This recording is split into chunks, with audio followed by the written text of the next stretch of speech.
Well, the top line number for sure is going in Trump's favor on immigration. And we saw this in the recent CNBC poll too. But it's also 61% disapprove of sending people who are here undocumented, who have not been convicted of a crime, to a foreign prison camp. And that's what's going on here. And people are paying attention to it. I think that it is very clear that the public outrage over this and the fact that a U.S. senator showed up there has put pressure on Bukele and on the Trump administration because. Wrong. She says that Trump has pressure put on him because of this illegal alien gang member is bringing light to the issue. This is an issue where about 60% of Americans believe that all illegal aliens should be deported. Not even the gang members, not even the ones that are convicted, like normal illegal aliens should all be deported. So Jessica Tarlov is wrong on this one. Welcome to John Mike Keene as we watch Jessica Tarlov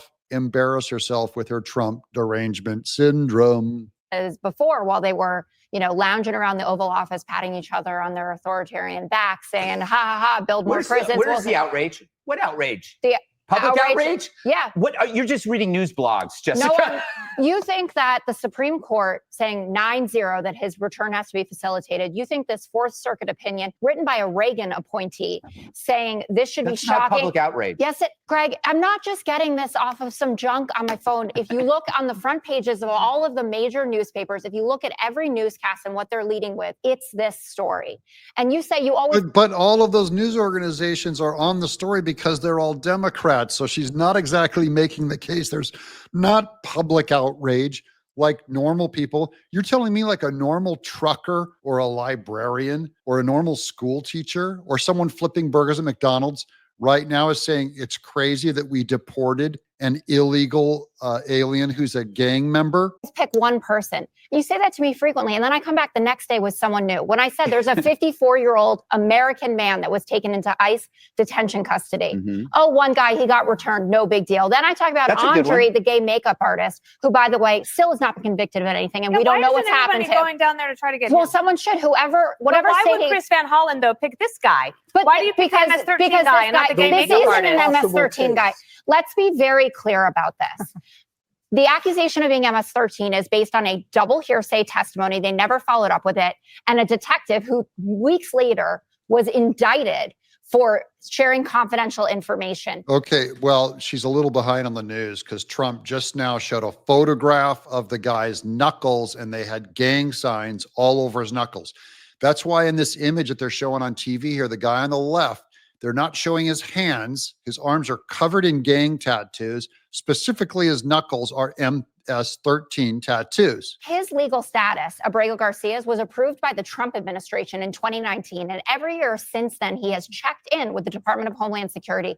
And nobody has said anything about him being a gangbanger. Until he was? No, not until anything. He became a prop. To this day. It's not about being a prop. There will be other senators that are looking into these because it is reported that over 75% of the people that were on that plane have not been convicted of anything. And the American public understands the difference between being deported and being sent to a foreign prison where they don't get a phone call. Okay.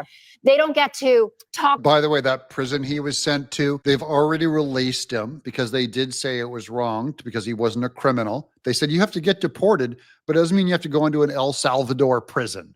So they moved him to a better facility. So, and the Trump administration admitted they made a mistake. Their lawyer, their wife. Somebody who's been killed by an illegal alien. If we have a mass murderer in maximum security American prison, they have more rights than the people being sent there for a lifetime sentence. How did they get here? Okay. He had legal status. How did he get here? He was here illegally. He admitted he was here illegally. And the government said we made a mistake. Okay. So no, the government said they made a mistake in sending him to a prison, not in deporting him. He's not ever coming back. This guy from El Salvador, he's gone. Stephen Miller said he will never come back into the United States. He's gone for good. The question that Dana asked was, why did Chris Van Hollen pick this particular person? He picked it because the Democrats are pro-gang member. They despise women and children in America.